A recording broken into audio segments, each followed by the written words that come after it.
महिमा करते रहेंगे। കഴിഞ്ഞ ആഴ്ചയില് നമ്മെ ദൈവം ജയോത്സവമായി നടത്തി. पिछले हफ्ते में परमेश्वर ने हमें बड़े जय और बड़े आनंद के साथ प्रभु ने हमें आगे बढ़ाया है। പ്രകൃതിയുടെ പ്രയാസങ്ങള് നമ്മളെ വളരെയധികം അലട്ടിയിരുന്നു. और मौसम की जो जो दिक्कतें हैं वो हमें बहुत भारी रूप से हमारे जीवन में प्रभावित किए थे। ഈ കാലഘട്ടങ്ങൾ ഒരു വല്ലാത്ത കാലഘട്ടത്തിലാണ് നാം വന്നു ചേർന്നിരിക്കുന്നത്.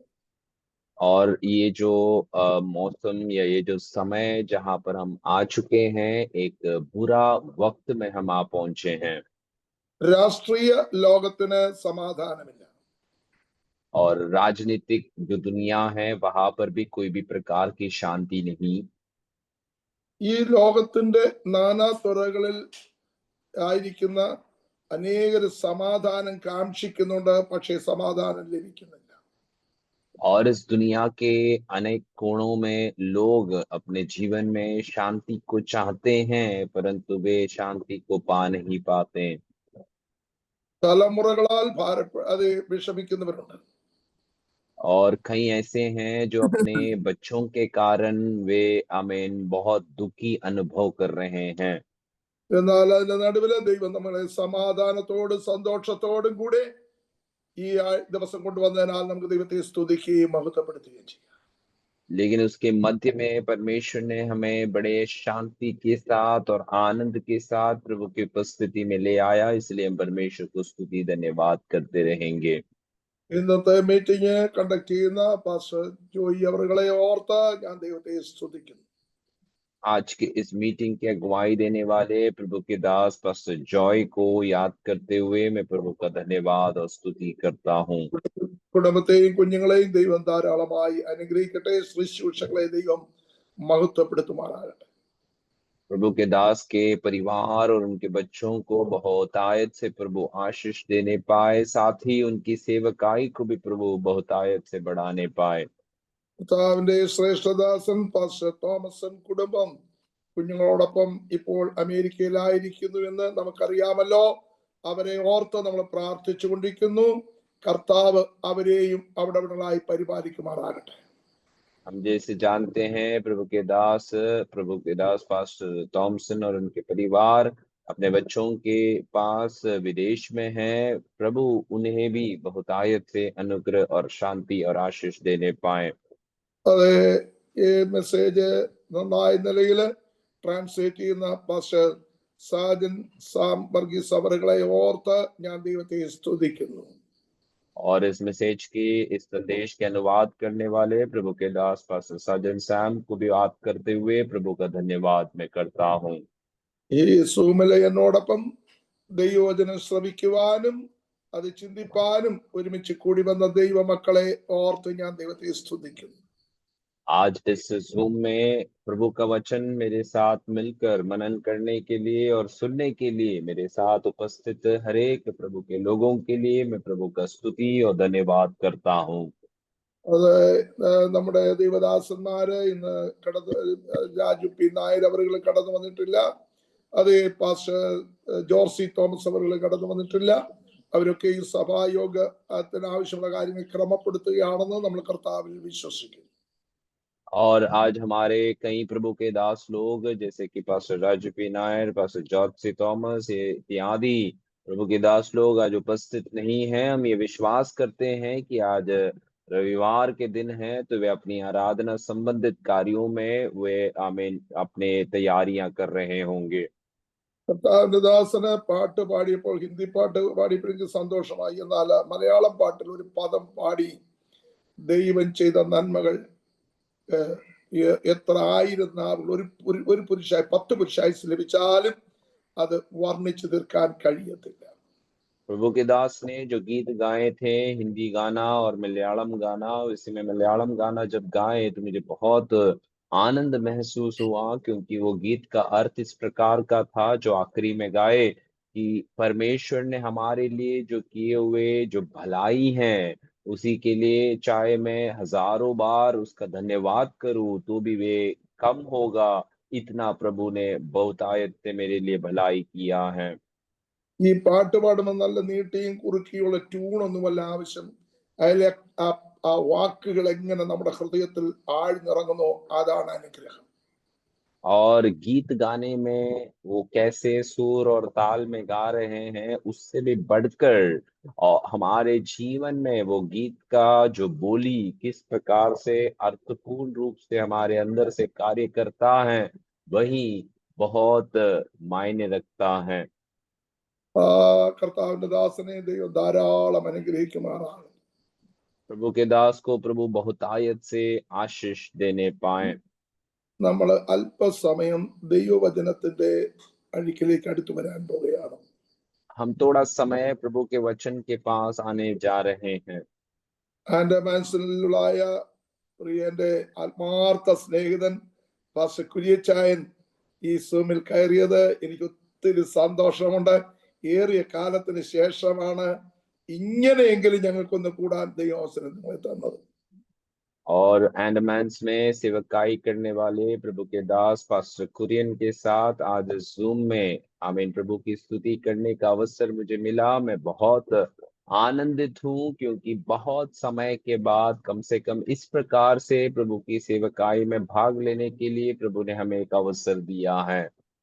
എന്റെ കഷ്ടതയുടെ സമയത്ത്, എന്റെ കുഞ്ഞു മരിച്ച സമയത്ത് എന്റെ ഒരു ജ്യേഷ്ഠ സഹോദരൻ എന്ന നിലയിൽ അവരുടെ കുടുംബം എന്നെ ഒത്തിരി ആശ്വസിപ്പിച്ചത് ഈ സമയം ഞാൻ ഓർക്കുന്നുണ്ട്. और इस समय में मैं उन बातों को याद करता हूँ जिस समय मेरा जो पुत्र है या जो मेरा बच्चा है जब गुजर गया था, तो एक बड़े भाई के एक स्थान में रहकर उन्होंने जो मेरे लिए कार्यों को किया, मेरे लिए जो मुझे और मेरे परिवार को जो आश्वासनों को दिया है, मैं उन सारी बातों को इस वक्त में याद करता हूँ। കർത്താവിന്റെ ദാസനെ ധാരാളമായി അനുഗ്രഹിക്കുമാറാകട്ടെ. प्रभु परमेश्वर के दास को बहुतायत से आशीष और अनुग्रह देने पाए। നമ്മുടെ കർത്താവ് കടന്നു പോയവൻ വീണ്ടും വരാമെന്ന് പറഞ്ഞിട്ടാണ് പോയത്. और हमारा यीशु मसीह जब इस दुनिया से लौट कर गया तो इस प्रकार से कह कर गया कि मैं वापस आने वाला परमेश्वर हूँ। ശിഷ്യന്മാരോട് കർത്താവ് എപ്പോഴും ഉറപ്പിച്ച് പറഞ്ഞത് ഞാൻ വീണ്ടും വരും. अपने चेलों से यीशु मसीह ये बात का बहुत स्पष्ट रूप से एक वायदा देकर गया कि मैं लौट कर आने वाला प्रभु हूँ। അത് തന്നെയാണ് നമ്മുടെയും പ്രത്യാശ, നമ്മുടെ കർത്താവ് വീണ്ടും വരും. और यही हमारी भी आशा है कि हमारा परमेश्वर वो दोबारा आएगा। അതിനുവേണ്ടിയാണ് നമ്മൾ ഈ ഭൂമിയിൽ ഇത്രയും കഷ്ടതയും വേദനയും സകല പീഡകളും സഹിക്കുന്നത്. നമ്മുടെ കർത്താവ് വരും, നമ്മളെ ചേർത്ത് കൊണ്ടുപോകും. और उसी कारण से हम इस संसार में कई प्रकार की कष्ट और पीड़ा को अपने जीवन में अनुभव करते हैं, क्योंकि हमें विश्वास करते हैं कि हमारा परमेश्वर दोबारा आने वाला प्रभु है। നമ്മള് അല്പസമയം മത്തായി എഴുതിയ സുവിശേഷം 25 അധ്യായം അതിന്റെ 31 മുതലായ വേദവാക്യങ്ങൾ അല്പമായി ചിന്തിക്കുവാൻ കർത്താവിൽ ഞാൻ ശരണപ്പെടുന്നു. थोड़ा समय तक के वचन के मनन के लिए मत्ती के सुसमाचार उसके 25वें अध्याय के 21वें आयत से कुछ बातों को मैं कुछ समय के मनन के लिए लेना चाहता हूँ। ആരെങ്കിലും ഒന്ന് വായിച്ച് സഹായിക്കാമോ? ഹിന്ദി വായിച്ചാൽ മതി, ഹിന്ദി വായിച്ചാൽ മതി. कोई भी प्रभु के लोग उसे पढ़कर हमें मदद करेंगे। उसे वाक्य ഒന്ന് പറയാമോ? മത്തായി എഴുതിയ സുവിശേഷം 25 അധ്യായം അതിന്റെ 31 മുതൽ ഉള്ള അല്പമായ വാക്യങ്ങൾ ഒന്ന് വായിച്ചാൽ. मत्ती के सुसमाचार उसके 25वें अध्याय उसके 31वें आयत से 34 वचन तक। जब मनुष्य का पुत्र अपनी महिमा में आएगा और सब स्वर्गदूत उसके साथ आएंगे, तो वह अपनी महिमा के सिंहासन पर विराजमान होगा। और जब जातियां उसके सामने इकट्ठे की जाएगी, और जैसे चरवाहा भेड़ों को बकरियों से अलग कर देता है, वैसे ही वह उन्हें एक दूसरे से अलग करेगा। वह भेड़ों को अपनी दाहिनी ओर और बकरियों को बाईं ओर खड़ा करेगा। तब राजा अपनी दाहिनी ओर वालों से कहेगा, हे मेरे पिता के धन्य लोगों, आओ उस राज्य के अधिकारी हो जाओ जो जगत के आदि से तुम्हारे लिए तैयार किया गया है। Praise the Lord. ഈ വാക്യം നമ്മൾ വായിക്കുമ്പോൾ കർത്താവായ യേശു ക്രിസ്തു തന്നെ ജനത്തോടും ശിഷ്യന്മാരോടും പറഞ്ഞ ഒരു പ്രഭാഷണ ഭാഗമാണ് ഈ മത്തായി സുവിശേഷം 25-ാം അധ്യായത്തിൽ നാം വായിച്ചു കേട്ടത്. आज हमने पढ़े हुए जो वचन का भाग है वो यीशु मसीह अपने सेवकाइयों के दौरान अपने आमीन वचन बांटने के समय में अपने लोगों को बताया हुआ एक वचन का भाग है जो हमने अभी पढ़ा है। ഈ ഭാഗത്തില് രണ്ട് ഘട്ടമായിട്ടാണ് നമ്മൾ ചിന്തിക്കാൻ പോകുന്നത്. ये जो भाग को हम दो भाग में विभाजित करते हुए मनन करने की मैं इच्छा करता हूँ। കർത്താവ് ഇവിടെ പറഞ്ഞത് അന്ത്യന്യായവിധിയെ കുറിച്ചാണ്. और यहाँ यीशु मसीह अंतिम न्याय के समय की बातों के बारे में बता रहे हैं। എന്നാൽ വീണ്ടെടുക്കപ്പെട്ട ദൈവജനത്തിന്റെ അതേ സ്വർഗീയ യാത്രയുടെ കാര്യമല്ല ഇവിടെ പറഞ്ഞിരിക്കുന്നത്. यहाँ पर उद्धार पाए हुए परमेश्वर के लोगों का स्वर्ग की यात्रा के विषय में नहीं बता रहे हैं। കർത്താവിന്റെ വരവിന് രണ്ട് ഘട്ടങ്ങളുണ്ട്. परमेश्वर की आगमन के विषय में हम जानते हैं कि दो उसका एक भाग होता है। ഒന്ന് രഹസ്യവരവ്, एक है उसके रहस्यमय आगमन രണ്ട് പരസ്യവരവ്. और दूसरा है कि सबको प्रकट होने के समान आने का समय। രക്ഷിക്കപ്പെട്ട് സ്നാനപ്പെട്ട് പരിശുദ്ധ ആത്മാഭിഷേകം പ്രാപിച്ച് വിശുദ്ധിയും വേർപാടും പാലിച്ച് വചനം കാത്തു സൂക്ഷിക്കുന്ന തന്റെ മക്കൾ കർത്താവിന്റെ രണ്ടാമത്തെ വരവിന്റെ ഒന്നാം ഘട്ടത്തിൽ അത് എടുക്കപ്പെടും. उद्धार पाकर बपतिस्मा लेकर पवित्र आत्मा के अनुसार जीवन जीने वाले पवित्रता में और प्रभु की अमीन अलग अलगाव का जीवन में अपने जीवन को बिताने वाले हरेक प्रभु के लोगों को ले जाने के लिए यीशु मसीह अपने पहले आगमन या पहले उस भाग के समय में वे आएगा। കർത്താവ് തന്നെ പറഞ്ഞു, യോഹന്നാന്റെ സുവിശേഷം 14-ാം അധ്യായം അതിന്റെ 1-2 വാക്യത്തിൽ പറയുന്നുണ്ട്. और यही बात को यीशु मसीह यूहन्ना का सुसमाचार उसके 14 अध्याय उसके पहले और दूसरे आयतों में ये बातों को बताता है। ഇത് ശിഷ്യന്മാരോട് പറഞ്ഞാണ്, നിങ്ങളുടെ ഹൃദയം കലങ്ങി പോകരുത്. और यहाँ पर यीशु मसीह अपने चेलों से ये बात को कह रहा है कि तुम्हारा मन व्याकुल ना हो। എന്താ പറഞ്ഞെന്ന് ചോദിച്ചാൽ, ഇനി ചില ദിവസങ്ങൾ പിന്നിടുമ്പോൾ അത് ഗുരു അഭിമുഖിക്കാൻ പോകുന്ന കഠോരമായ ദിവസവും കഠോരമായ സമയവും കഷ്ടത്തിന്റെ വേദനയാൽ പിളയുന്ന ആ സമയവും കണ്ട് നിങ്ങൾക്ക് നിൽക്കാൻ കഴിയത്തില്ല. അതുകൊണ്ട് നിങ്ങൾ അത് കണ്ട് भयപ്പെടരുത്, നിങ്ങളുടെ ഹൃദയം കലങ്ങി പോകരുത്.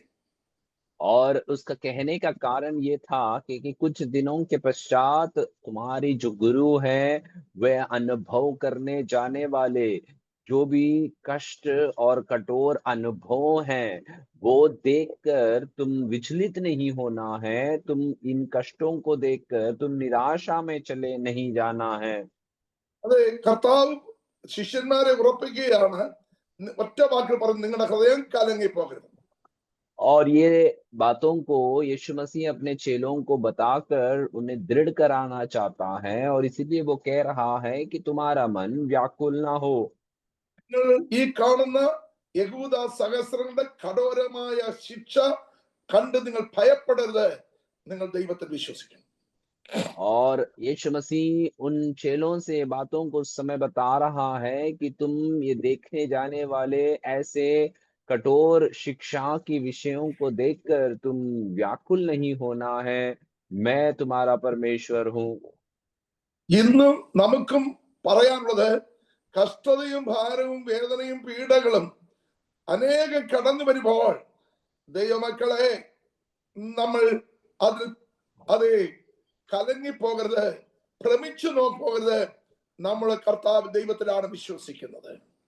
और आज भी मुझे यही बात को आपको बताना है, क्योंकि आज भी कई बार मसीह के विश्वास के खातिर जब हमें कष्ट, दुख, सताव और पीड़ा जब हमारे जीवन में हमें सामना करना पड़ता है, तो प्रभु का वचन हमें ये बात का आश्वासन देता है कि हमारा मन व्याकुल नहीं होना है, हमें प्रभु में विश्वास करना है।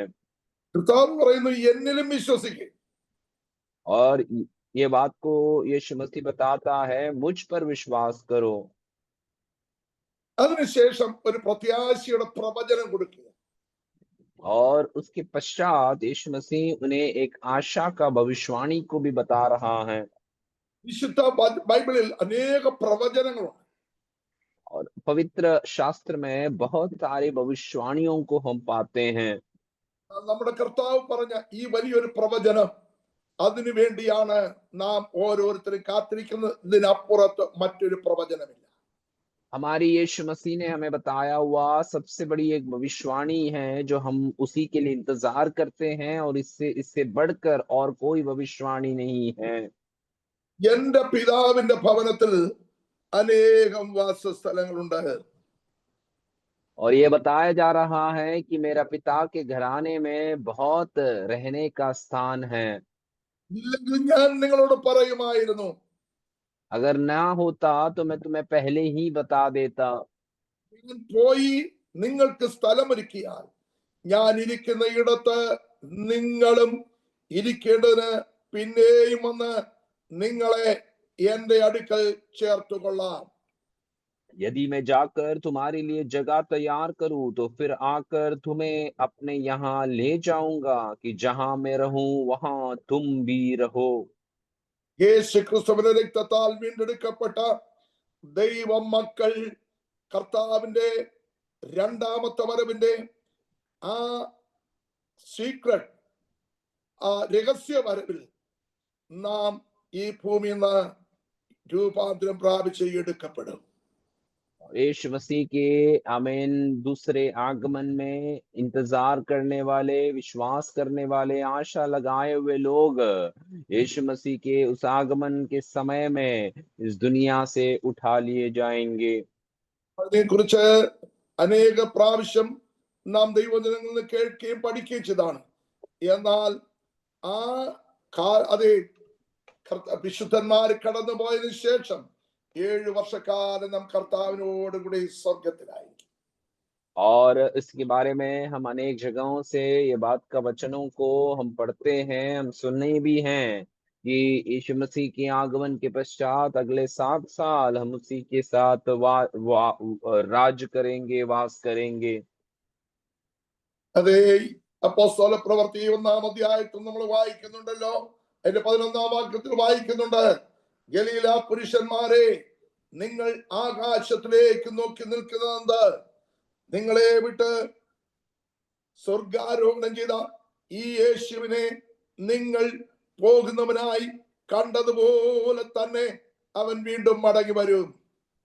और यही बात प्रेरितों के काम पहले अध्याय में यीशु मसीह के स्वर्गारोहण के पश्चात ये बात को स्वर्गदूतों की ओर से कहते हुए हम सुनते हैं कि हे गलील के निवासियों, तुम ऐसे ताकते क्यों रहते हो? जिस परमेश्वर तुम्हारे सामने से उठा लिया गया है, वही परमेश्वर तुम्हें ले जाने के लिए लौट कर आने वाला प्रभु भी है। അന്ന് കേട്ട ശബ്ദം ഇന്നും അതേ ദൈവ ജനത്തിന്റെ ഇടയിൽ അതേ പ്രത്യാശ ഉണർത്തിക്കൊണ്ടിരിക്കുകയാണ്. और उन दिनों में जो बातों को हमने सुना है, वो आज भी परमेश्वर के लोगों के बीच में एक बड़ी आशा के आवाज के समान गूंजते हुए, आशा को उत्पन्न करते हुए रह रहा है। ആ പ്രത്യാശയാണ് നമുക്കുള്ളത്. എന്നെ ചേർക്കുവാൻ, നമ്മളെ ചേർക്കുവാൻ നമ്മുടെ കർത്താവ് വീണ്ടും മടങ്ങി വരാൻ സമയമായി. और यही आशा हम आपस में वचन में से देखते हैं कि ये प्रभु जो हमें आशा और वचन देकर गया है, वो हमें ले जाने के लिए लौटकर दोबारा आने वाला प्रभु भी है। തനിക്കായി കാത്തു നിൽക്കുന്ന തന്റെ ജനത്തെ ചേർക്കുവാനാണ് കർത്താവ് വരുന്നത്. और उसी के लिए इंतजार करने वाले उन लोगों को ले जाने के लिए वो प्रभु आने वाला है। വരുവീൻ എന്നുള്ള ഇമ്പമേറിയ ശബ്ദം കേൾക്കുമ്പോൾ നാം ആയിരിക്കുന്ന ഇടം വിട്ട് രൂപാന്തര ശരീരികളായി നാം കർത്താവിനോട് ചേരുവാനിടയാണ്. और यहाँ पर आ जाओ, ऐसे इस मीठी आवाज को सुनने के समय में हम जो भी स्थान में वर्तमान में रहते हैं, उस स्थान को छोड़कर परमेश्वर की उस अंतिम स्थान में, निवास स्थान में हम पहुंच जाने की अवस्था में हम पहुंचेंगे। ഭൂമിയുടെ 5 വൻകരകളിൽ നിന്നും വീണ്ടെടുക്കപ്പെട്ട ദൈവജനം, മരിച്ചു മൺമറഞ്ഞ വിശുദ്ധന്മാരും വിശുദ്ധിയോടെ ജീവിക്കുന്ന തന്റെ ജനങ്ങളും രൂപാന്തരം പ്രാപിച്ച് അതേ മധ്യാകാശത്തിലേക്ക് പറന്നുയർന്ന ദിവസം അടുത്തു വന്നിരിക്കുകയാണ്. और इस पृथ्वी के आमीन अलग अलग महाद्वीपों से, या 5 जो महाद्वीप हैं वहां से आमीन आमीन प्रभु के लोग, जो मसीही लोग हैं, वे अपने अपने स्थानों से उस बुलाहट के दिन, उस आगमन के दिन उठा लिए जाएंगे। അതിന് അധികം നാളുകൾ ഇല്ല. और उसी के लिए आज से अब और ज्यादा वक्त नहीं है। ആകയാൽ മീറ്റിംഗിൽ കടന്നു വന്നിരിക്കുന്ന നാം ഓരോരുത്തരും ഈ ദിവസങ്ങളിൽ അതേ കർത്താവിന്റെ വരവിനെ തിടുക്കപ്പെടുത്തിക്കൊണ്ട് ജീവിക്കുവാൻ ഉള്ള വലിയൊരു ആഹ്വാനമാണ് കർത്താവ് നമുക്ക് തരുന്നത്. और इसलिए आज जूम मीटिंग में आए हुए हर एक लोगों से प्रभु का वचन यही हमें आवाहन देता है कि हम उस प्रभु के आगमन के लिए अपने आप को तैयारी करते हुए एक जीवन को हमें जीना है। എന്നാൽ ഇവിടെ നാം വായിച്ച ഭാഗം, മറ്റു ഭാഗങ്ങൾ അനുമതി വിവരിക്കുവാനുണ്ടെങ്കിലും നാം വായിച്ച ദൈവവചന ഭാഗത്തേക്ക് മടങ്ങി വരണമല്ലോ. आज हमने पढ़े हुए प्रभु के वचन के उस भाग की ओर हमें आमीन अपने ध्यान को लेना है। हालांकि और सारी बातों को, बहुत सारी बातों को बताना था, लेकिन जो वचन पढ़े हैं वहां पर हमारा ध्यान को हम ले चलेंगे। മനുഷ്യപുത്രൻ തന്റെ തേജസ്സോടെ സകല വിശുദ്ധന്മാരുമായി വരുമ്പോൾ അവൻ തന്റെ തേജസ്സിന്റെ സിംഹാസനത്തിലിരിക്കും. जब मनुष्य का पुत्र अपनी महिमा में आएगा और सब स्वर्गदूत उसके साथ आएंगे, तो वह अपनी महिमा के सिंहासन पर विराजमान होगा। നമ്മളെ ചേർക്കുവാൻ കർത്താവ് മധ്യാകാശത്തിൽ വരുന്ന തേജസ്സിലാണ്. और हमें अपने संग ले जाने के लिए यीशु मसीह जो बादलों पर आएगा, वो अपनी महिमा में उतर कर आने वाला प्रभु है।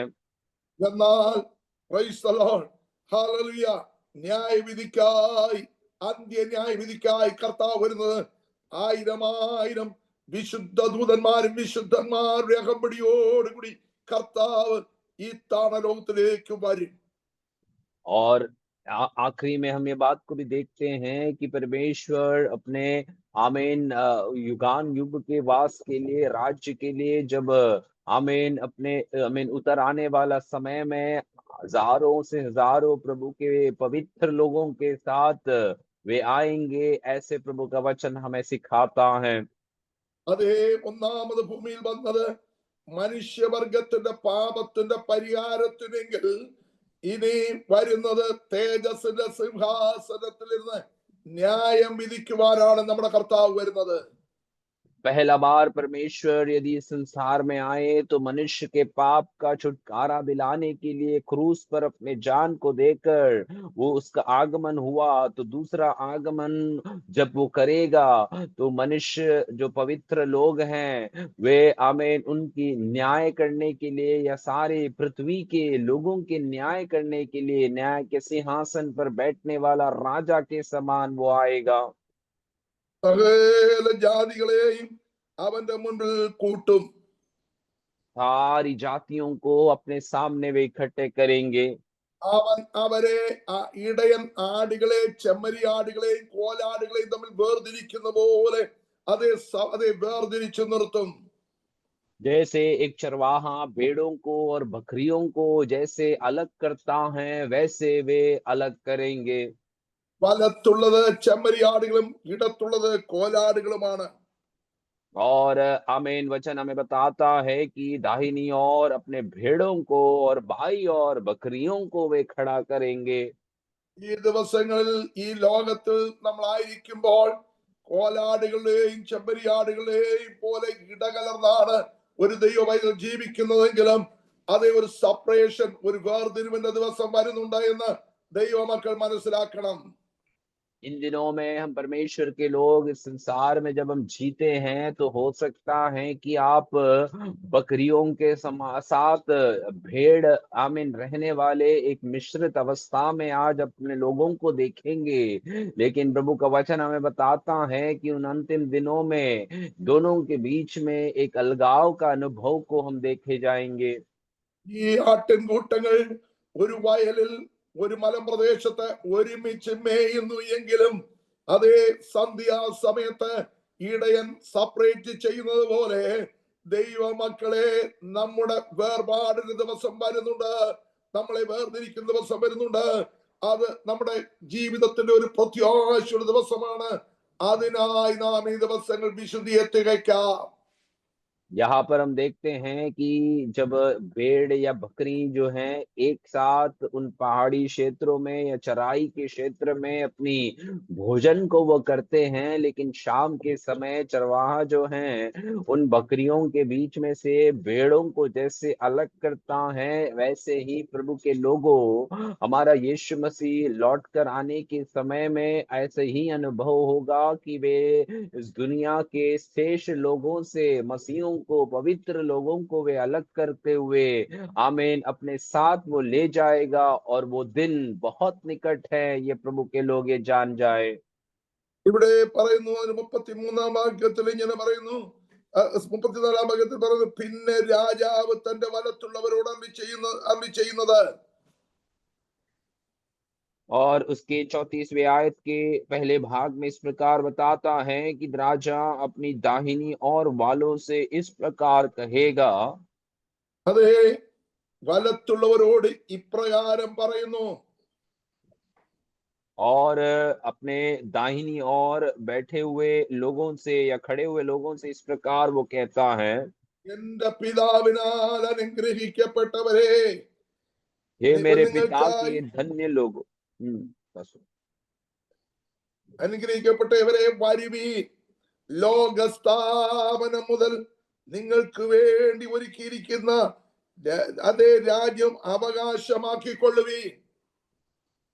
और वचन इस प्रकार कहता है कि हे मेरे पिता के धन्य लोगों, आओ उस राज्य के अधिकारी हो जाओ जो जगत के आदि से तुम्हारे लिए तैयार किया गया है।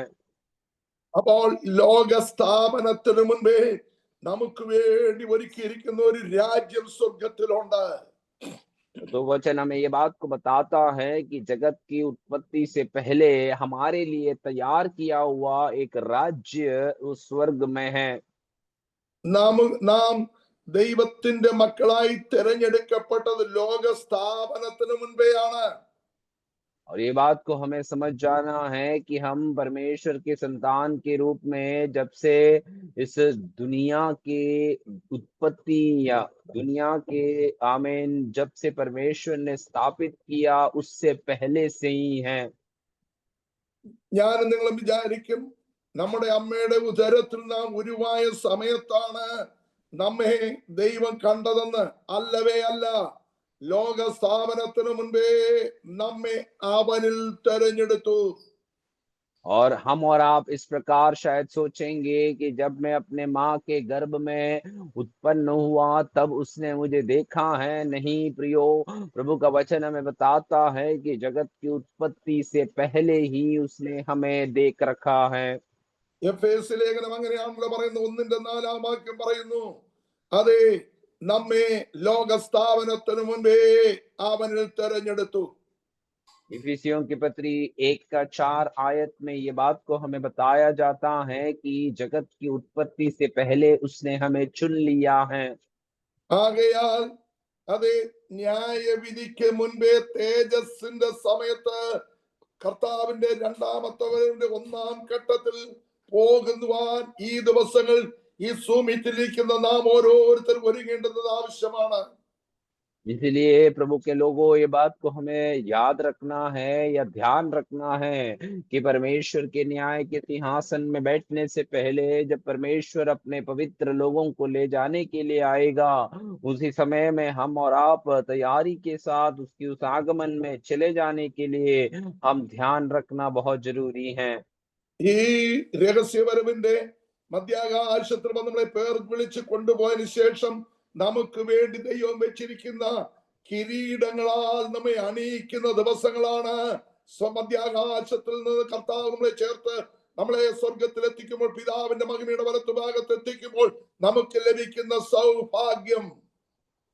और ये प्रभु का वचन हमें बताता है कि परमेश्वर का आगमन जब होगा और जब पवित्र लोगों को वो अपने साथ ले जाएंगे, तो हमारे लिए जो तैयार किया गया मुकुट है वो हमें पहनाकर आभूषित करते हुए हमें अपने स्थान में उस सिंहासन के स्थान सामने हमें खड़ा करेंगे। ये प्रभु के लोग ध्यान रखना है, भूलना नहीं है। അതെ, ഒരു കാര്യം പറയാം. ഇന്ന് കാണുന്ന സംഘടന ഗ്രൂപ്പുകളെ അല്ല കർത്താവ് ചേർക്കുവാൻ വരുന്നത്. രക്ഷിക്കപ്പെട്ട് സ്നാനപ്പെട്ട പരിശുദ്ധാത്മാഭിഷേകം പ്രാപിച്ച് ദൈവത്തിന്റെ വചനം കാത്തു സൂക്ഷിച്ച് വിശുദ്ധിയും വേർപാടും പാലിക്കുന്ന ദൈവമക്കളെയാണ് ചേർക്കുവാൻ വരുന്നത്. അതെ, അതിനായി ഈ ദിവസം ദൈവമക്കൾ ഒരുങ്ങേണ്ടത് ആവശ്യമാണ്. और एक बात मैं आपको बताना चाहता हूँ कि आज दिखने वाले जो भी संस्थाएं हैं या कोई भी ग्रुप है, उन लोगों को ले जाने के लिए नहीं, परंतु परमेश्वर का वचन हमें स्पष्ट रीति से समझाता है कि जिसने अपने प्रभु परमेश्वर को उद्धारकर्ता के रूप में मानकर उसकी आज्ञाओं का पालन करते हुए पवित्रता में अलगाव का जीवन को अपने जीवन में अपनाते हुए जो अपने प्रभु के सम्मुख में एक निर्दोष निष्कलंक जीवन जीता है, उसी को ले जाने के लिए, उसी को अपना संग ले जाने के लिए आने वाला परमेश्वर है। നമ്മുടെ മാനദണ്ഡങ്ങളല്ല ദൈവം സ്വീകരിക്കുന്നത്. और हमारा कोई भी प्रकार का कोई ऐसे मापदंड नहीं है जो परमेश्वर स्वीकार करता है। അതെ, നാം കർത്താവിന് വേണ്ടി എന്തെല്ലാം ചെയ്താലും ഒരു വിശുദ്ധ ജീവിതമില്ലെങ്കിൽ നാം തകർന്ന് തരിപ്പണമായി പോകും. हम चाहे परमेश्वर के लिए हम जाए कितना भी कुछ भी करे, परंतु यदि हमारे व्यक्तिगत जीवन में एक पवित्रता का जीवन का अनुभव नहीं है, तो ये सब कुछ व्यर्थ रह जाएगा। എന്നാൽ ദൈവമക്കളെ, നമ്മുടെ കർത്താവിന്റെ വരവിന്റെ കാഹളം കേൾക്കുമ്പോൾ, ഇവിടെ കയറി വരുവീൻ എന്നുള്ള ഇമ്പമേറിയ ശബ്ദം കേൾക്കുമ്പോൾ, ഹല്ലേലൂയ, കോടാനുകോടി ദൂതന്മാരുടെ അകമ്പടിയോടെ നമ്മളെ ചേർക്കുവാൻ മധ്യാകാശത്തിൽ വരുന്ന കർത്താവിനെ, നമ്മുടെ കാന്തന മണവാളനെ കാണുവാനുള്ള പ്രത്യാശയോടെ നമുക്ക് ഈ ദിവസങ്ങൾ ഒരുങ്ങേണ്ടത് ആവശ്യമാണ്. इसलिए परमेश्वर के प्रिय लोगों, इन दिनों में हम अपने आप को इसी प्रकार से तैयार करें ताकि जब हमारा प्रभु आमीन हजारों हजारों प्रभु के स्वर्गदूतों के साथ जब हमें बुलाने के लिए आएगा, तो हमें परमेश्वर की उपस्थिति में हमें जब ले जाएगा, तो उसी की तैयारी के साथ हम इन दिनों में हम अपने जीवनों को इस संसार में जी लेना है। ഈ ലോകത്തിൽ ഇപ്പോൾ നാം നിന്ദിതരാണ്. इस दुनिया में हो सकता है कि आज के समय में हम बड़ी निंदा पाने वाले लोग बने रहे होंगे। ഈ ശരീരത്തിൽ രോഗമുണ്ട്. इस शरीर में कई प्रकार की बीमारियां होती हैं। ഈ ജീവിതത്തിൽ കഷ്ടതയുണ്ട്. हमारे जीवन में कई प्रकार की कष्ट का अनुभवों को हम करते हैं। കുടുംബത്തിൽ നമ്മൾ തള്ളപ്പെട്ടവരാണ്. हो सकता है कि हम समाज में हमें तिरस्कार किए गए लोग होंगे। നാം നിൽക്കുന്ന ശുശ്രൂഷ മണ്ഡലം നിൽക്കുന്ന സമൂഹത്തിൽ നാം അതേ തരം താഴ്ത്തപ്പെട്ടവരാണ്. और हो सकता है कि जो सेवकाई के क्षेत्र में आप हैं, उन समाज के बीच में भी आपके बीच में लोग बड़े प्रकार के अलगाव की अवस्थाओं को करते होंगे। നമ്മളൊരു കഴിവില്ലാത്തവരെന്ന് ലോകം ചിലപ്പോൾ നമ്മളെ മുദ്ര കുത്തിയേക്കാം. हो सकता है कि दुनिया हमारे और देखकर हम कोई काबिल नहीं है, ऐसा एक मोहर हमारे ऊपर लगा रखा होगा। ഈ ലോകത്തിൽ നമ്മുടെ ശക്തി പ്രകടമാക്കേണ്ടുന്നത്, ഈ ലോകത്തിലല്ല നമ്മുടെ കഴിവ് പ്രകടമാക്കേണ്ടത്, ഈ ലോകത്തിലുള്ള സ്ഥാനമാനങ്ങളല്ല നമുക്ക് വലിയത്. നമുക്ക് ലഭിക്കേണ്ടത് കാഹളം ധ്വനിക്കുമ്പോൾ നാം പറന്നുയരുന്ന ആ അനുഭവമാണ് നമുക്ക് ഈ ദിവസങ്ങൾ ആവശ്യമായിരിക്കുന്നത്. इन दिनों में हमारे जीवन में हमें ध्यान रखना है कि दुनिया की कोई भी मोह माया करने वाली चीजें या कोई भी पदवी को रखने वाली बातों को और हम अपने ध्यान को ना लगाते हुए हमें बात का ध्यान रखना है कि हमें उस अनंतता में परमेश्वर के पास हमें पहुंचना है और उस अनंतता के लिए हमारी ध्यान को हम लगाते हुए इस जीवन को हम आगे ले चलेंगे। നമ്മുടെ കർത്താവ് വരുന്ന ദിവസം ആ ദിവസത്തെ പ്രത്യാശയോടെ നാം ഈ ദിവസം നോക്കി പാർക്കേണ്ടത് ആവശ്യമാണ്. हमारा यीशु मसीह आने का वो दिन की हमें बड़ी आशा के साथ बाट जोते हुए हमें इंतजार करना बहुत जरूरी है। നക്ഷത്രങ്ങളെ പോലെ ശോഭിച്ച പലരെയും നമ്മൾ അവിടെ കാണുകയില്ല. हो सकता है कि इस दुनिया में तारों के समान चमके हुए कई लोग वहां पर दिखाई नहीं देंगे। നക്ഷത്രങ്ങളെ പോലെ ശോഭിച്ചവരെ പലരെയും ഞാൻ ഈ കൂട്ടത്തിൽ കാണുന്നില്ല.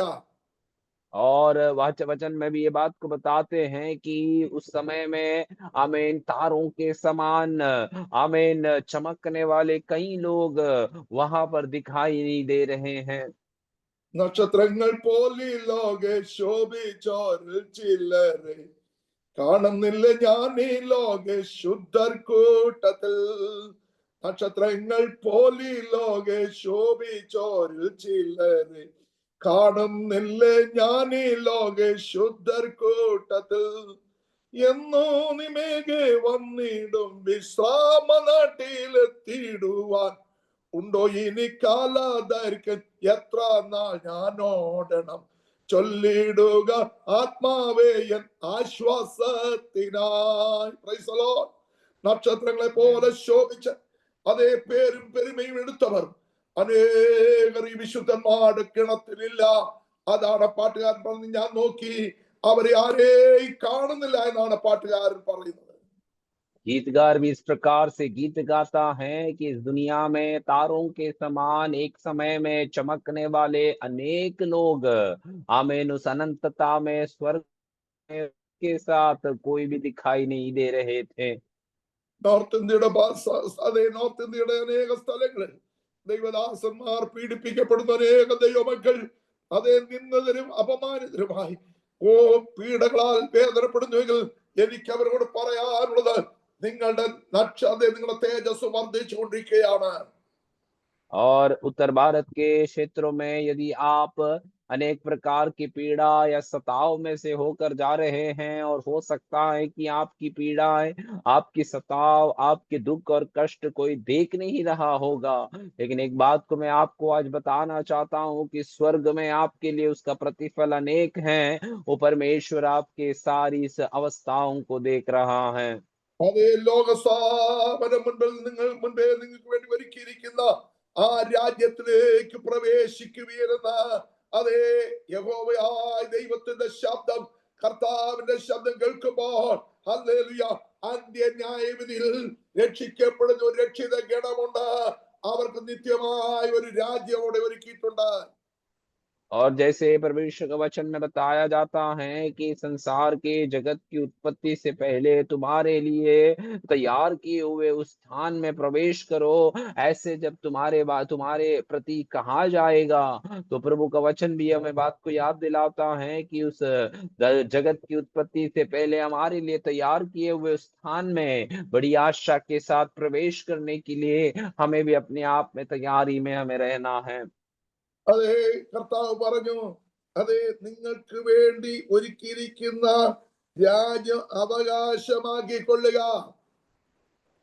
और यहाँ पर परमेश्वर अपने लोगों से कहता है कि तुम्हारे लिए जो राज्य तैयार किया गया है उसी का अधिकारी हो जाओ। അപ്പൊ ജനം ചോദിച്ചു അതിന്റെ മാനദണ്ഡം എന്താണെന്ന് ചോദിച്ചു. तब लोग यीशु मसीह से पूछने लगा कि इस राज्य के अधिकारी होना है तो उसका क्या हमारे जीवन में खूबियां होनी चाहिए। എനിക്ക് വിശന്നു നിങ്ങൾ ഭക്ഷിക്കുവാൻ തന്നു. और यीशु मसीह वहां पर उनसे कहता है कि मैं जब भूखा था तुमने मुझे खाने के लिए भोजन दिया। എനിക്ക് ദാഹിച്ചു അതെ, നിങ്ങൾ എനിക്ക് കുടിപ്പാൻ തന്നു. और अगला बात कहता है कि मैं प्यासा था और तुमने मुझे पानी पिलाया। ഞാൻ അതിഥിയായി വന്നു, നിങ്ങൾ എന്നെ ചേർത്തുകൊണ്ടു. और तीसरी बात प्रभु यीशु मसीह बता रहा कि मैं परदेशी था और तुमने मुझे अपने घर में ठहराया। ആയിരുന്നു, നിങ്ങൾ എന്നെ ഉടുപ്പിച്ചു. मैं नंगा था और तुमने मुझे कपड़े पहनाए। ഞാൻ രോഗിയായിരുന്നു, നിങ്ങൾ എന്നെ കാണാൻ വന്നു. मैं बीमार था और तुमने मेरी सुधि ली। തടവിലായിരുന്നു, നിങ്ങൾ എന്റെ അടുക്കൽ വന്നു. मैं बंदी गृह में था और तुमने मुझसे मिलने आए। ആ ജനം ഭയപ്പെട്ടു പോയി. और वे लोग ये बातों को सुनकर घबरा गए। അതേ, കർത്താവിനോട് ചോദിച്ചു, കർത്താവേ, എപ്പോഴാ ഞങ്ങള് നിന്നെ കാണാൻ വന്നത്? എപ്പോഴാ ഞങ്ങൾക്ക് ഞങ്ങളെ ഭക്ഷിക്കാൻ തന്നത്, കുടിക്കാൻ തന്നത്? എപ്പോഴാ ഞങ്ങൾ നിന്നെ കുടിക്കുവാൻ വസ്ത്രം തന്നത്? അത് എപ്പോഴാണ് ഞങ്ങൾ രോഗിയായി നിന്നെ കണ്ടത്? ഞങ്ങൾക്ക് അറിയത്തില്ല എന്ന് അവർ ആണയിട്ട് പറയുകയാ. और ये लोग भयभीत होकर वो परमेश्वर से पूछ रहे हैं कि कब हम आपको मिलने आए थे, कब हम आपको बीमार देखकर हम आपकी सुधि लेने आए, कब हम आपको नंगे देखे और हमने आपको कपड़े पहनाए। इन सारी बातों के प्रति वे उससे पूछ रहे थे। പറഞ്ഞു, ഈ നിൽക്കുന്ന ഈ നിൽക്കുന്നവർ ചെറിയവല്ല ഒരുവൻ ചെയ്യുന്നത് എനിക്ക് ചെയ്യുന്നു. तब यहाँ यीशु मसीह कह रहा है कि तुम इन छोटों से छोटे लोगों के लिए जो कार्य कर रहे हो, मानो तुम मेरे लिए कर रहे हो।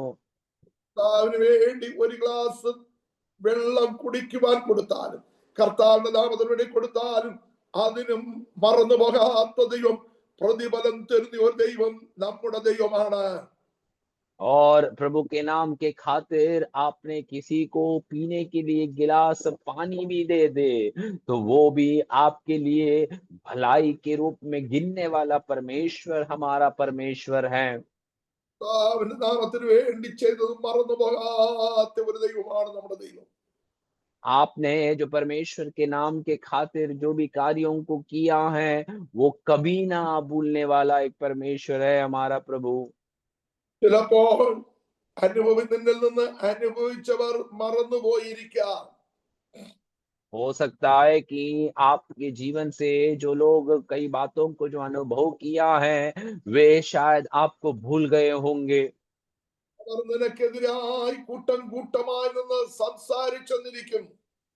हो सकता है कि कई लोग आपके प्रति आपके विरोध में दल बनाकर बातें किए रहेंगे। അതിന്റെ നടുവിൽ ഞാൻ നിനക്കിത് ചെയ്തില്ലയോ, നീ എന്റെ കയ്യിൽ നിന്ന് ഇത്ര മാസത്തിന് മുമ്പ് കഴിച്ചില്ലയോ എന്ന് ചോദിച്ചാൽ അതിന്റെ പ്രതിഫലം നഷ്ടപ്പെട്ടു പോയി. അങ്ങനെ ചോദിക്കാൻ പാടില്ല. നീ കർത്താവിന് വേണ്ടിയാണ് അത് ചെയ്തത്. और उसके बीच में यदि हम में से अगर कोई ऐसे कहें कि मैंने जो दिया है उसी के कारण तू अपने जीवन का निर्वाह कर पा रहा है, यदि ऐसे किसी ने किसी से सवाल कर दिए हैं, तो ये बात को याद रखना है कि हमने जो भी कार्य किया है उसका प्रतिफल हमने पहले ही पा चुका है। അതെ, ദൈവദാസന്മാർക്കും ദൈവജനത്തിനും സഹായം ചെയ്യുന്നവരാണ്. നമുക്ക് അന്യോന്യം സഹായം ചെയ്യുവാനുള്ള അവസരങ്ങളുണ്ട്. എന്നാൽ അത് കൊടുത്തിട്ട് ഇന്ന വർഷം അല്ലെ ഇന്ന മാസം ഞാൻ നിനക്ക് തന്നില്ലയോ എന്ന് വിളിച്ചു പറഞ്ഞാൽ അതിന്റെ പ്രതിഫലം നിനക്ക് നഷ്ടപ്പെട്ടു. നീ കൊടുത്തതിന് യാതൊരു പ്രതിഫലവും ലഭിക്കുകയില്ല. हम कई लोगों को सहायता करने वाले लोग रहते हैं, परंतु यदि हमने आमीन आमीन किसी से भी आमीन हमने इस प्रकार से कह दिया है कि मैंने फलाना तारीख को फलाने दिन में आमीन आपको इतने इतने रकम हमने दे दिए थे, यदि ऐसे हमने पहले ही कह दिया है तो हमने अपने प्रतिफल को पहले ही पा चुका है। ജോൺസന് പാസ്റ്റർ ജോൺസൺ ഇത്, പാസ്റ്റർ ജോയിക്ക് ഇത്, പാസ്റ്റർ തോമസിന് ഇത്, പാസ്റ്റർ രാജു പി നായർ എന്നൊക്കെയും പറഞ്ഞ് അതിന് കണക്ക് പറഞ്ഞാൽ നീ ഞങ്ങൾക്കല്ല ഞങ്ങൾക്കാണോ ചെയ്തതോ കർത്താവിന് വേണ്ടിയാണോ ചെയ്തതെന്ന് ദൈവമക്കൾ മനസ്സിലാക്കണം. यदि हमने ऐसे कहा है कि मैंने पास्टर थॉमसन के लिए, मैंने पास्टर जॉय के लिए, मैंने पास्टर जॉनसन के लिए, पास्टर राजू के लिए इत्यादि प्रभु के दासों के लिए मैंने किया है, यदि आपने कहा है तो आपसे प्रभु का वचन यह बात को सवाल करता है कि आपने क्या परमेश्वर के लिए किया है या नहीं। ये बात का आपको जवाब देना है। കൂടുന്ന ചർച്ചില് അതെ അവിടെ പല ഉപകരണങ്ങളും പല സഹായങ്ങളും എല്ലാം വാങ്ങിച്ചു കൊടുത്തിരിക്കാം. ദൈവമക്കളെ, നമ്മൾ ചെയ്തത് കർത്താവിന് വേണ്ടിയാണെന്ന് പൂർണ്ണ ബോധ്യമുണ്ടെങ്കിൽ അതേ പ്രതിഫലം തരുന്ന ഒരു ദിവസം 1000 കോടാനുകോടി വിശുദ്ധന്മാരുടെ നടുവിൽ നിനക്ക് അതിനൊരു പ്രതിഫലം കർത്താവ് തരും. ഈ ഭൂമിയിൽ ആരും അതേ പ്രതിഫലം തന്നില്ല എങ്കിൽ നീ ഭാരപ്പെടരുത്. നമുക്കൊരു പ്രതിഫലം സ്വർഗത്തിലുണ്ട്. और हो सकता है कि आप जिस कलीसिया में भाग ले रहे हैं उस कलीसिया के लिए आपने बहुत सारे उद्धार का दान धर्म का कार्य को आपने किया होगा, तो वहां पर ये बात को उसकी प्रतिफल लेने के लिए हम कभी भी कोशिश ना करें, क्योंकि वचन हमें बताता है कि हमने जो भी कार्यों को किया है, अच्छे भले भले कामों को किए हैं, उसका प्रतिफल पाने का एक दिन आएंगे और उस दिन परमेश्वर हमें अपने जीवन में सारी उस प्रतिफल के अनुभवों से भर देगा। എനിക്ക് വിശന്നു, നിങ്ങൾ എനിക്ക് ഭക്ഷിപ്പാൻ തന്നു. यीशु मसीह कहता है कि जब मैं भूखा था तो तुमने मुझे खाना खिलाया। അവർ അമ്പരന്നുക, എപ്പോഴാണ് ഗുരു റബുനി അങ്ങ് ഞങ്ങളുടെ ഭവനത്ത് വന്നെന്ന് ചോദിക്കുമ്പോൾ കർത്താവ് പറഞ്ഞു, ഈ ചെറിയവൻ ഒരുവന്, ഈ യോഹന്നാന്, और ഈ മത്തായിക്ക്, ഈ ശിമോന്, ഹല്ലേലൂയ, ഈ അതേ തത്തായിക്ക് അവരെ ചൂണ്ടിക്കാണിച്ചിട്ട് പറഞ്ഞു, ഇവൻ ഒരുവന് ചെയ്യുന്നത് എനിക്ക് ചെയ്യുന്നു. और यीशु मसीह इस प्रकार जब ये बातों को कह रहा था तो वे लोग बड़े आश्चर्यचकित होकर, भयभीत होकर यीशु से पूछता है कि यीशु, हमने कब आप जब भूखे देखकर हमने आपको खाना खिलाया। तब यीशु मसीह उनको जवाब देता है कि तुमने यदि इन छोटे से छोटे भाई को यदि ऐसे किए हैं तो तुमने मानो मेरे लिए किया है। ये बात को बता रहा था। Praise the Lord. നാം ചെയ്യുന്നതെല്ലാം കർത്താവിന് വേണ്ടി ചെയ്യുക. प्रभु के लोगों, ये बात को ध्यान रखना है कि हमने जो भी किया है वो सब परमेश्वर के लिए किया है നമ്മൾ കണക്ക് പറയേണ്ടത് കർത്താവിനോടാണ്. और हमारा हिसाब लेन देन जो है वो परमेश्वर के सामने है। കർത്താവിന് വേണ്ടി എന്തെങ്കിലും ചെയ്താൽ അത് നിനക്ക് നഷ്ടമല്ല. 1000 പ്രതിഫലമായി ഈ ലോകത്തിലും വരുവാനിരിക്കുന്ന ലോകത്തിലും അത് വലിയ തേജസ്സിന്റെ അനുഗ്രഹമാക്കി മാറ്റാമെന്ന് വാക്ക് തന്ന കർത്താവ് ദൈവമൈലേ നിന്നെ മറന്നു പോകയില്ല. यदि आपने परमेश्वर के लिए यदि कुछ भी किया है तो आपके लिए वो नष्ट नहीं है। वे आने वाले दुनिया में और उसके पश्चात आप जिस संसार में अब रहते हैं वर्तमान में भी आपके लिए आशीष का अनुग्रह का कारण में वो आपने किए हुए भलाइयों को बदल देता है। ഈ ഭാഗമെല്ലാം വിവരിക്കുവാൻ എന്റെ മുമ്പിൽ സമയമില്ല. और इन सारी बातों का पूरा विवरण करने के लिए मेरे पास पूरा समय नहीं है। കർത്താവിന്റെ വേലയ്ക്ക് വേണ്ടി, കർത്താവിന്റെ ജനത്തിന് വേണ്ടി, നിന്റെ കൂട്ടുവിശ്വാസിക്ക് വേണ്ടി, ദൈവവേലയ്ക്ക് വേണ്ടി എന്തെങ്കിലും ചെയ്യുന്നുവെങ്കിൽ നാമും ദൈവവും മാത്രമേ അറിയാവൂ. ഹല്ലേലൂയ. കണക്ക് തീർക്കുന്ന ഒരു ദിവസമുണ്ട്. അന്ന് കർത്താവ് നിന്നെ മാനിക്കുന്ന ദിവസമാണ്. और यदि आपने परमेश्वर के लिए, प्रभु के खातिर लोगों के लिए यदि आपने कुछ भी किया है तो ये बात का ध्यान रखना है कि केवल आप ही उन बातों का एक विवरण रखे या उसका एक एक हिसाब रखे। दुनिया को बताने की आवश्यकता नहीं है, क्योंकि एक समय आएगा जब सब कुछ खुला किया जाएगा, सब कुछ प्रकट किया जाएगा।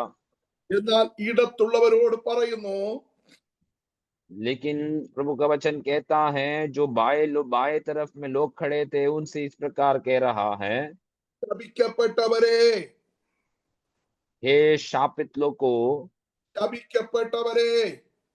हे शापित लोगों। ഇവിടെ ഒന്നാമത് നമ്മൾ കേട്ടത് പിതാവിനാൽ അനുഗ്രഹിക്കപ്പെട്ടവരെ. और पहले बात में हमने ये बात को सुना कि हे पिता की ओर से आशीष पाए हुए लोगों। നിങ്ങൾക്ക് വേണ്ടി ഒരുക്കിയിരിക്കുന്ന ലോകസ്ഥാപനത്തിന് മുൻപേ നിങ്ങൾക്ക് വേണ്ടി ഒരുക്കിയിരിക്കുന്ന ആ രാജ്യത്തിലേക്ക് പ്രവേശിക്കുവീൻ. उस राज्य में आओ, प्रवेश करो, जो तुम्हारे लिए पहले से हमने अधिकारी होने के लिए तैयार कर रखा है। എന്നാൽ ഇടത്തുള്ളവരോട് പറയുന്നത്, ശപിക്കപ്പെട്ടവരെ, लेकिन എന്നെ यहाँ पर ये दूसरे രാജ്യം അവന്റെ ദൂതന്മാർക്കും ഒരുക്കിയിരിക്കുന്ന നിത്യ അഗ്നിയിലേക്ക് പോകുവീൻ. और वहां पर जो परमेश्वर के लोग नहीं हैं उनसे इस प्रकार से कहते हैं, हे शापित लोगों, मेरे सामने से उस अनंत आग में चले जाओ, जो शैतान और उसके दूतों के लिए तैयार की गई है। ഈ നിത്യ അഗ്നി എന്ന് പറയുന്നത്, അതിനെക്കുറിച്ച് മത്തായി സുവിശേഷം 25 അതിന്റെ 30 ഇങ്ങനെ പറയുന്നു. ये अनंत अग्नि के बारे में जो मत्ती के सुसमाचार 25वें अध्याय उसके 30वें आयत में इस प्रकार लिखा जाता है, എന്നാൽ കൊള്ളരുതാത്ത ദാസനെ ഏറ്റവും പുറത്തുള്ള ഇരുട്ടിലേക്ക് തള്ളുവീൻ. और यहाँ पर बताया जा रहा है कि जो निकम्मा दास है वह बाहर के अंधेरे में डाल दो, അവിടെ കരച്ചിലും പല്ലുകടിയും ഉണ്ടാകും. और वहां पर इस प्रकार लिखा जाता है कि वहां पर रोना और दांत पीसना होगा। അവിടുത്തെ അനുഭവത്തെ കുറിച്ച് സുവിശേഷത്തിൽ വ്യക്തമായി പറയുന്നുണ്ട്. और वहां के अनुभव के विषय में सुसमाचार में बहुत स्पष्ट रीति से बात को बताया जाता है। നിത്യ അഗ്നി ഉണ്ട്. वहां पर अनंत आग का एक अवस्था रहती है। അവിടെ ചാകാത്ത പുഴു ഉണ്ട്. वहां पर कभी ना मरने वाले कीड़े उपस्थित रहते हैं। അവിടെ നിലവിളിയുണ്ട്. वहां पर हमेशा रोने की आवाज सुनाई देता है। അവിടെ മുറവിളിയുണ്ട്. वहां पर कई प्रकार के रोने पीटने की आवाजें सुनाई देते हैं। സ്വസ്ഥതയില്ലാത്ത അനുഭവങ്ങളായിരിക്കും. അത് ഒരു बिना മാസമോ 2 മാസമോ 5 മാസമോ 1 വർഷമോ 100 വർഷമല്ല, നിത്യതയോളം അനന്തകാൽ അനന്തകാൽ. और वहां पर अनंत काल के लिए एक महीना, 2 महीना, 3 महीना या ऐसे कोई समय की सीमा ना रखते हुए हमेशा हमेशा के लिए वहां पर पीड़ा और दुख का अनुभव रहेगा। ആകയാൽ ഇന്ന് രാവിലെ സമയം ദൈവവചനം കേൾക്കുന്ന നാം ഓരോരുത്തരും അതേ ഈ സൂം മീറ്റിംഗ് അറ്റൻഡ് ചെയ്ത് ഇതിനെ ആരെല്ലാം ഷെയർ ചെയ്ത് കൊടുക്കുന്നു അവരെല്ലാം നന്നായി ചിന്തിക്കട്ടെ. ഇന്ന് കർത്താവിന്റെ വരവെങ്കിൽ നമുക്ക് പോകുവാൻ കഴിയുമോ? ആ തേജസ്സിന്റെ രാജ്യം പ്രാപിക്കുവാൻ കഴിയുമോ എന്ന് നാം ഒന്ന് സ്വയം പരിശോധന ചെയ്യേണ്ടത് ആവശ്യമാണ്. इसलिए आज इस सुबह के समय में ये वचन को सुनने वाले हरेक प्रिय लोगों और इस वचन को आगे बांटे जाने के समय में सुनने वाले प्रिय लोगों, ये बात को आप अपने जीवन में ध्यान रखना है कि क्या हम परमेश्वर के उस आगमन के समय में हम उठा लिए जाएंगे या हमारे जीवन को उसी के लिए हम तैयार कर रहे हैं या नहीं। അവർ അതെ ഇന്ന് പകൽക്കാലം നമ്മളൊന്ന് അതെ ചിന്തിച്ച് തീരുമാനമെടുക്കുന്ന രാവിലെ സമയമായിരിക്കട്ടെ. आज सुबह का समय उसी विषय के प्रति सोचकर निर्णय लेने का एक समय होने पाए। അതിന്റെ 25 46 ഇങ്ങനെ പറയുന്നു, അവർ നിത്യദണ്ഡനത്തിലേക്കും നീതിമാന്മാർ നിത്യജീവനിലേക്കും പ്രവേശിക്കും. 25वें अध्याय उसकी आखिरी आयत 46वें आयत में इस प्रकार लिखा है, और ये अनंत दंड भोगेंगे परंतु धर्मी अनंत जीवन में प्रवेश करेंगे। ഇന്ന് പകൽക്കാലം അവിടെവിടെയായി കോടാനുകോടി ഭക്തന്മാർ ദൈവത്തെ ആരാധിക്കുന്ന കൂട്ടത്തിൽ നാമും ഇരുന്ന് ആരാധിക്കുമ്പോൾ കാഹളം ധ്വനിക്കുന്ന സമയമെങ്കിൽ നമുക്ക് എത്ര പേർക്ക് പോകുവാൻ കഴിയും? आज यहाँ वहां परमेश्वर के प्रिय लोगों, जब परमेश्वर के उन हजारों स्वर्गदूतों के साथ जब प्रभु की आराधना करते हैं और उसके बीच में यदि परमेश्वर की तुरही फूकी जाए तो कितने लोग आमीन उस तुरही की आवाज सुनकर उठा लिए जाने के लिए तैयार रहेंगे। എത്ര പേർ കൈവിടപ്പെടും? कितने लोग रह जाएंगे? കൈവിടപ്പെടുന്നവരുടെ കൂട്ടത്തിലാകരുത്.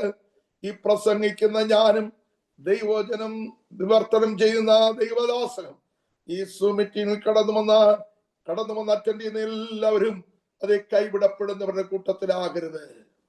हम में से कोई भी आमीन रह ना जाए, चाहे मैं प्रचार करने वाला प्रभु के दास या अनुवाद करने वाला मैं या इनमें से सुनने वाले कोई भी लोग, आमीन, उस परमेश्वर की उस आगमन में हम कोई भी छूट ना जाए।